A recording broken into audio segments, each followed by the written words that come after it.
এই ৩,০০০ টাকা ৫,০০০ টাকা ইনস্ট্যান্ট লোনের ভাই কেউ মায়া করো না, করতে গেলেই তুমি কালকে সর্বশান্ত হবে। শুধু তোমার টাকাও যাবে না, তোমাকে বিবস্ত্র হতে হবে। গত ৩ বছর ধরে ভারতে বাড়ছে লোন অ্যাপ স্ক্যাম। সাধারণত মেয়েদের কাছেই লোনের অফার আসে। মোবাইলে অ্যাপ ডাউনলোডের পর শুরু হয় প্রতারকদের খেলা। এখানে আপনার কাছে টাকাও আসবে, মানে যে আপনি লোনের জন্য অ্যাপ্লাই করছেন তার কাছে রীতিমতো টাকাও ঢুকে যাবে উইদিন 2 থেকে 3 মিনিটের মধ্যে। তার আগে কি করবে, যখন আপনি অ্যাপটা ডাউনলোড করছেন তখন আপনার কিন্তু ফোনের সমস্ত ক্রেডেন্সিয়াল তারা নিয়ে নিচ্ছে। ইভেন আপনার ব্যাংকের নাম্বার, কারণ আপনাকে লোন দিচ্ছে, আপনাকে শুধু দেবে কেন, আপনার আধার কার্ডের ছবি তারা তুলে নিচ্ছে, আপনার প্যান কার্ডের ছবি নিয়ে নিচ্ছে। এগুলো সব কিন্তু তারা আপলোড করেই নেয় আপনার কাছ থেকে, কারণ আপনি যেহেতু 3 থেকে 5,000 টাকা লোন পাবেন।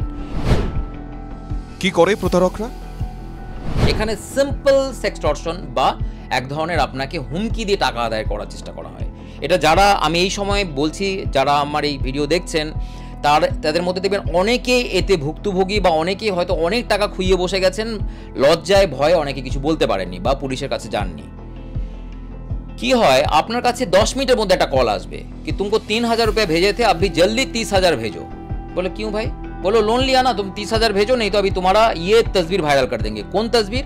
হঠাৎ করে দেখা গেল আপনারই গ্যালারি থেকে আপনার নেওয়া ছবি বা আপনার ওই প্যান কার্ড আধার কার্ডের এই ছবিগুলোকে নিয়ে তারা কিছু নগ্ন ছবি তৈরি করেছে আপনার, বা অন্য কোনো মানে দেহের ছবি লাগিয়ে নগ্ন করে সেটা দিয়ে আপনাকে হুমকি দেখাচ্ছে, देखो तुम्हारा पूरा कॉन्टैक्ट लिस्ट, तुम्हारा व्हाट्सएप का नंबर सब मेरा पास है, सब दोस्त लोगों को भेज दूंगा कि तुम लोन चोर हो।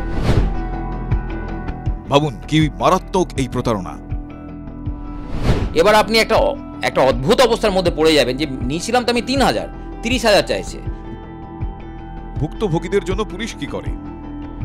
তাদের যে নাম্বারগুলো থেকে ফোন আসে, এবার আপনি ভাববেন আমি তো পুলিশে গেলে বললেই হবে, পুলিশ পারবে না, কারণ তারা হোয়াটসঅ্যাপ কল করে বা স্পুপ কল করে, পাকিস্তানের নাম্বার, আফগানিস্তানের নাম্বার, মালয়েশিয়ার নাম্বার, ইন্দোনেশিয়ার নাম্বার, বা হয়তো হোয়াটসঅ্যাপ কল, যেখানে তাদের টিএল মানে টাওয়ার লোকেশন বার করা যায় না, যার ফলে খুব ইজিলি তারা পেয়ে যায়। এবং তারা রীতিমতো পুলিশ, আপনি থানায় ফোন করলে পুলিশদের করে গালাগালি শুরু করে দেয়। মানে তাদের এতটা স্পর্ধা হয়ে গেছে যে আমাদেরকে যেহেতু কেউ ধরতে পারবে না, এবং এগুলো জামতাড়া থেকে ভরতপুর, ওই আপনার কর্ণাটক, বিভিন্ন জায়গা থেকে, উত্তরপ্রদেশ, এইসব জায়গাগুলো থেকে করা হয়। সেখানে তো লোক ভাবে যে আমি যখন প্লে স্টোর থেকে ডাউনলোড করছি তার মানে তো এটা জেনুইন, আমি তো বাইরে থেকে করছি না। ডেফিনেটলি তুমি প্লে স্টোর থেকে জেনুইন অ্যাপ ডাউনলোড করছো, কিন্তু যারা ডেভেলপার বা যারা ওর মালিক তারা হচ্ছে 2 নাম্বার। তাহলে এই অবস্থায় কোথায় যাবেন, কি করবেন, কি বলছেন বিশেষজ্ঞরা?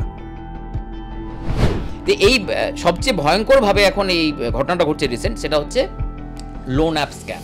সেটা থেকে সবাইকে সাবধান হতে গেলে একটাই কথা, এই 3,000 টাকা 5,000 টাকা ইনস্ট্যান্ট লোনের ভাই কেউ মায়া করো না, করতে গেলেই তুমি কালকে সর্বশান্ত হবে। শুধু তোমার টাকাও যাবে না, তোমাকে বিবস্ত্র হতে হবে, সোজা কথায়। নন্দন পালের রিপোর্ট, TV9 বাংলা ডিজিটাল।